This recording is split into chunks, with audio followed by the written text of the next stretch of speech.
Sosok Atang Latif, ayah Alvin Lim yang disebut anggota Sembilan Naga, benarkah? Ini profesi aslinya. Latar belakang Alvin Lim yang baru saja meninggal dunia pada Minggu, 5 Januari 2025, menjadi sorotan. Sang putri, Victoria Lim, menyebut jika ayahnya itu adalah anggota keluarga Sembilan Naga yang dikenal sebagai penguasa ekonomi Indonesia. Ayah Alvin Lim diketahui bernama Atang Latif. Lantas siapakah dia? Benarkah ia anggota Sembilan Naga? Atang Latif merupakan pengusaha obligor kasus BLBI, sekaligus ayah Alvin Lim yang disebut-sebut Sembilan Naga. Ia disebut tak beri warisan untuk Alvin Lim.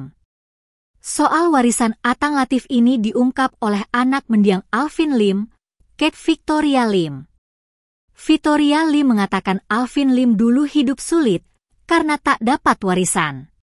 Mendiang Alvin Lim, kata dia, harus berjuang sendiri untuk mendapatkan kehidupan yang makmur.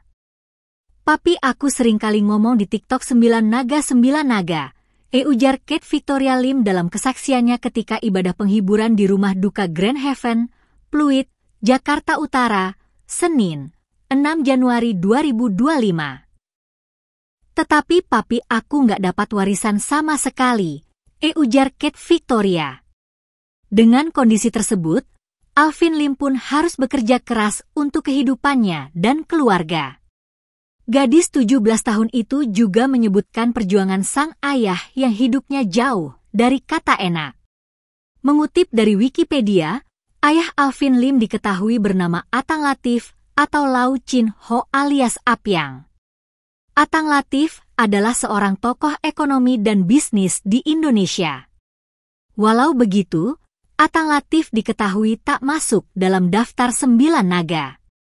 Atang Latif, ayah Alvin Lim, dikenal sebagai seorang pengusaha yang kemudian menjadi obligor Bantuan Likuiditas Bank Indonesia, BLBI, dan terseret kasus karenanya.